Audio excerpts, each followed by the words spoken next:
Well, I'm sitting down here just kind of south of Jasper, Missouri. I've got to look at some timber. I'm bad about getting places early, and I don't think it's bad. I really don't. But sometimes I get places a little too early.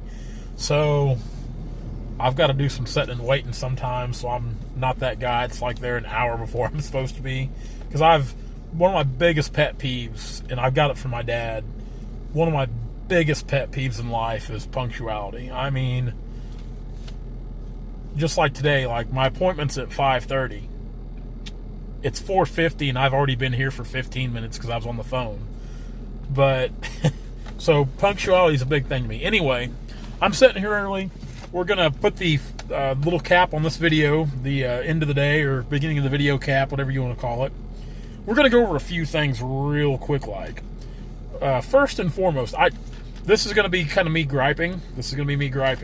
And what I'm griping about today is when we cut logs this morning, you'll see in the video, we got done with that, we had to go back to Stockton. And my other skidder is still over at Humansville from that job of Walnut. Oh, I'll call D back. Hold on, D. It's still my little 548 grapple. My other one's still in that little job of Walnut from a week ago.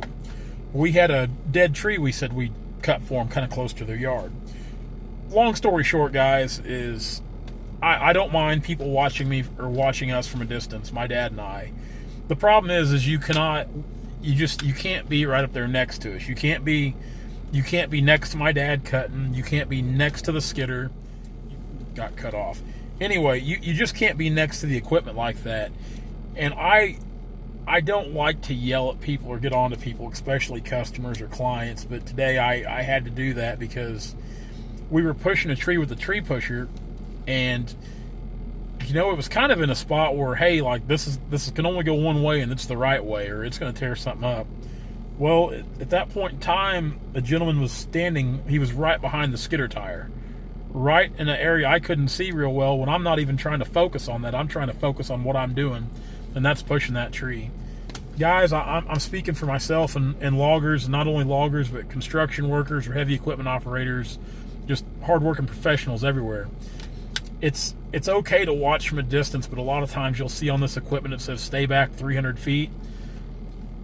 That's for your safety and ours both. I mean, that's for a lot of things. I mean, it's not that we don't want you watching us or seeing how we operate or conduct our business or use our skill set of trades. It's one, like my dad and I, we're not focused on someone else being around us when we're working. We're focused on two things. If we're cutting, we're focused on that tree, then we're focused on our own safety. We're not looking for bystanders who might be around. If something was to happen, a lot of times we probably wouldn't know it, especially in the summertime when the vegetation foliage is on. You could get smashed by a treetop and we wouldn't know you're there. No one would know you're there because we're not looking for you. We're not looking for you. So please, please, please, and it's happened 2 or 3 times this year on different jobs. And I haven't said anything in the videos yet, but today I felt bad about it. I really did, but I had to like literally yell at a guy, like use kind of an aggressive tone. But my nerves were kind of, it's kind of one of those spots where like you cannot be here. You've got to go away. You're going to get run over. I'm going to crush you and smash you. Or this tree's going to come back and smash something of yours. You're going to be mad at me. Either way, you're not going to be happy. So, getting that off my chest, and I hope I'm speaking for all the loggers and operators, construction workers, whoever we may be out there. It's great to watch, but do it from a distance, a safe distance, please, for our sake and yours, or vice versa, your sake and ours. So, guys, enjoy today's video. I'm going to go see if I can buy some walnut timber tonight, kind of add to the growing list of stuff we got to do already, because it's getting big. So if you watch our video and you're here in the area where we log at, because I know some of my clients do and have, definitely give us a call if you're interested in having some timber harvest. Kind of get on the books early. It's always a good time to give us a call, but this time of year things really start picking up, and we work a lot of 6 and 7 day weeks just to try to keep up and stay caught up with everybody. That way we don't keep anybody waiting. But it's still, I mean, things get busy, and trust me, I do everything I can to get everybody's timber cut. I mean, that's first and foremost, I want to try to take care of everybody, but it gets to be really hectic and stressful. So yeah, if you're thinking about doing it, give us a call. Call me, set something up. We'll come out and take a look at it. We'll see what we can't do for you, see what you got, give you an idea anyway. So I'm going to get off here. Enjoy the video. Go buy some logger threads. Everybody asks about logger threads, about can you do this design, can you do that design? We can do all those designs. We've got a lot of designs in the works, but the truth of it is we come out with new designs kind of depending on how fast we sell designs we have. Because I've kind of got this thing going to where it self-funds itself now. The initial startup was out of my pocket, and I still spend a lot out of pocket. But when we sell so many designs and build up kind of that cash flow in that account, that's when we order a new design. And if you guys follow the Instagram or Facebook page on Logger Threads, I specifically said here a week ago that it's not my brand of clothing. It's our brand. It's ours as loggers. And that's how I feel about it, because just because I started it and managed it, I don't look at it as mine. I look at it as the voice for the logger, and it has nothing to do with Turner Logging. It has nothing to do with Timber Tracker. Logger Threads is its own company. And it's for the logger. It's for the American logger, the Canadian logger, the Australian logger. You guys over in Europe, we sell a lot of stuff in Europe. I mean, it's a clothing brand for loggers. And that's what we designed, and that's how we built it, and that's the way we're going to keep it. And as long as you guys keep buying it, we'll keep pumping out new designs, trust me. Guys, enjoy yourself. Like, comment, subscribe. Check us out on all our social outlets. Turner Logging, Instagram, Facebook. Long talk there. And right here on YouTube. See you tomorrow. Well, first things first this morning, I come back here and brought the skid steer back in. I actually had it out there on one of the levees because me and Brandon still got some work to do out there for the club. But we're also using it back here to deck logs and keep our deck area clean, of course. But I had a bunch of pallet logs here, you can see where we've been bucking. Like I said, you guys have known this all along, watched the channel all summer. We've got a tight area, deck area, so a lot of times we just drag these logs up here and lay them out. We'll buck them and either put them in our blocking pile, or we lay them out for our grade pile, which we've got some grade logs here. Of course, that ash has got a little bad spot in the butt, but it won't hurt it too bad. We'll still run it through with grade. Still got a mud hole here. Everything else is pretty dry.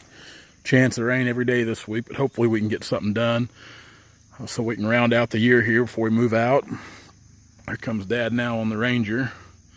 And we'll fire the skidder up. He's got some trees down. We'll get them up here, get them bucked up, try to get some stuff laid in here, and away we'll go.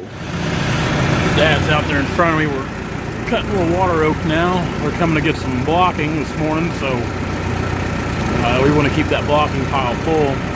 Now, I'm going to get off on a little, I'm going to state this right now. I have no kind of forestry degree. I have no kind of alma mater of any kind. I didn't go to college. I barely made it through high school. I learned how to cut logs. I've been through a couple other smaller schools, just kind of trade schools, I guess you'd say. But as far as being an educated man, that's not me. But they flood all this out here. Like where we're sitting right now on the skidder, this will all be underwater here in just a couple weeks. Not real deep, but it'll be underwater for extended time. Now you take this little water oak here right in front of me. See that one? Well, goes a tree, almost kind of coming at us. But anyway, just like this one back here behind us, there's a lot of these trees out here. There's another one right there. And it doesn't matter if it's water oak, ash, maple, pecan, hickory, anything that grows out here. Anytime these trees are exposed to standing water for prolonged periods of time like they do out here, it is hard on these trees. It is hard on these trees. I will go to my grave saying that. And I think a lot of people will agree with me. But like I said, I don't carry any kind of degree. I'm really wanting to get my point across that I'm not an educated man, and I'm not claiming to be an expert, but you pay attention to things over time. When you do something every day, you get to learn and know a little bit about it. Well, these trees can drown. That sounds crazy, but these trees can drown. And that's what happens out here. They flood this and they drown these trees. Now they're wanting to keep a lot of these younger water oak for seed for the ducks, and that's understandable. Like this big one here, we'll cut it because it's big. But there's a lot of this younger water oak we're leaving for seed. But there's been a lot of these big trees like this that just aren't any good anyway. They're starting to go bad. They're dying. They've been drowned out. Just something to think about. I've told the members of the club that same thing. I've told them these trees will die eventually. Them keeping them, and they're wanting to hold water back longer. That's a lot of the dirt work me and Brandon did. That was the reason why, because they're wanting to hold water in here longer. You know, a couple months longer. So you think about it, these trees will be, the root systems and everything will be underwater for probably 5 months. 5 months underwater. Guys, that's hard on stuff. That is hard on stuff. This timber should have been thinned out years ago. But hopefully we can come in here and harvest a lot of these big trees and start doing periodical thinnings on this property. It'll be good for the timber, it'll be good for the club, and honestly, I think it'll be better for the overall hunting of the property. So that's me getting off on a little lesson today. I wouldn't take that to the bank either. I wouldn't go to any kind of class saying, well, that Turner guy, that's what he told me. Don't take anything I say like that to the bank. Well, this whole skidder up here, man, I think this thing's, of course, it's not the newest and greatest machine in the world, but we recently had a breakdown with it not long ago, if you guys remember, and this morning I was headed, it's out there, not too far. I thought I could see it from here. It's sitting out there regardless. Just, yeah, there it is, kind of. Yeah, see there? So it's sitting out there, but drive line, the yoke slipped off the splines on the rear drive line, and we just had that worked on. So our mechanic, I called him, he's on his way back up here to see if he can't address that problem. We got our deck cleaned up and got all the logs rode up, and Dad's got several down out there again, and I planned on having a pretty good little day because we really added to our blocking pile again today. And it doesn't take us long to, you know, accumulate some logs when we get to going, especially in some bigger timber. You know, they'd clean that thing completely up, and we've got her rode back up again. And of course, we've cut some trees. Hopefully this rain will hold off. We can let the sun come through here and kind of dry that up.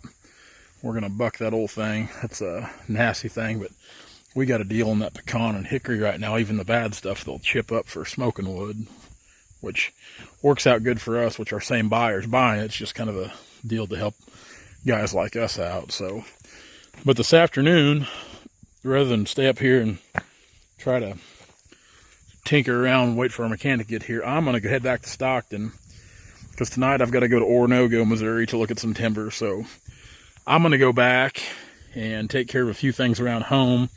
That way we can move our other 548.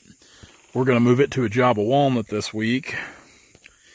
And see, I've got timber to look at this evening, so in order for me to do all I need to do, I need to get a move on now to make the most of my day. And I'll let our mechanic work on this, since he's a mechanic and I'm not.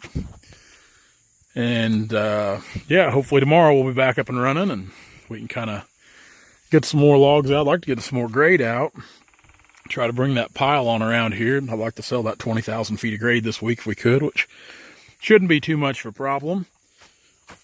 But I'd really like them to haul some blocking too, because I like to keep that stuff moving. That's the kind of stuff where you really got to turn and burn on it. It's hard to make any money, and to be honest, you guys that log, you'll know what I mean. You don't make any money cutting blocking. It just keeps you going. You know, it's just one of those things. It keeps you operating. But as far as making money, no, you don't make any money cutting blocking. Even that big stuff there. If that stuff wasn't big, I wouldn't even be cutting it anyway. But yeah, that's just kind of how that stuff works on that blocking material. Let's head out.